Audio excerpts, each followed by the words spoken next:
Hi, I'm Brenna, a technical writer with Blackbaud's Education Management Solutions. Our core product development team is working on something that I'm sure you'll be excited about. We're updating roles and tasks. Platform managers will see this updated user interface later this month.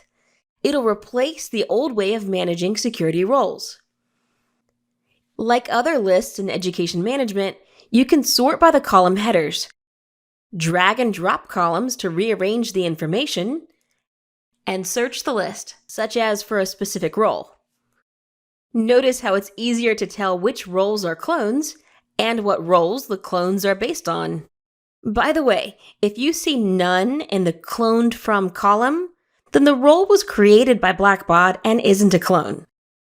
From here, you can also create cloned roles and assign roles to one or more users.